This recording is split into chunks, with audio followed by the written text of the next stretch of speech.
Have you ever been caught mid-conversation with yourself? Maybe you were walking, cooking, or just deep in a problem.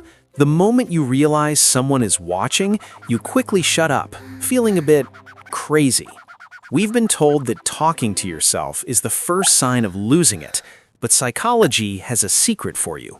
You aren't going crazy. In fact, you might actually be a genius. Today on Plain Psychology, we're exploring why your inner monologue deserves to be heard. Let's make it plain.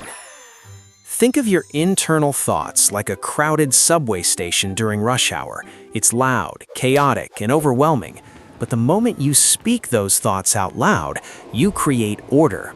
This is what psychologists call external processing. When you vocalize, you aren't just mumbling, you are effectively holding a high-level board meeting with your own brain. Science confirms that people who talk to themselves find objects up to 50% faster and solve complex problems more efficiently. Your voice acts like a targeting system for your mind. It turns a vague thought into a concrete action.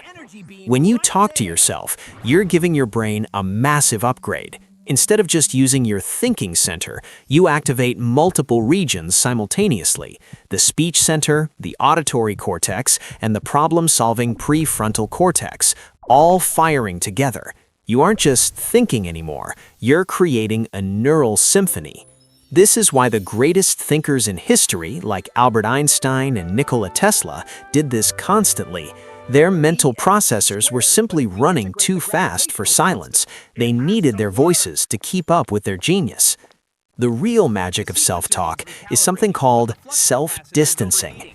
When you speak to yourself, especially if you use your own name, it transforms you from the overwhelmed person drowning in the problem into an objective observer who can solve it. You become both the player and the coach. Studies show that people who use self-talk are better at regulating emotions, managing stress, and maintaining focus under extreme pressure. It's not a quirk, it's a strategy. So, the next time someone gives you that look because you're talking to yourself, remember this: they hear noise. You are running a cognitive masterclass. You aren't talking to yourself because you're alone.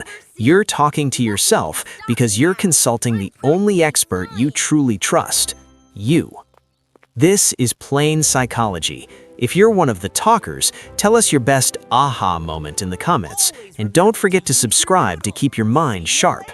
Thanks for watching. I'll see you in the next one.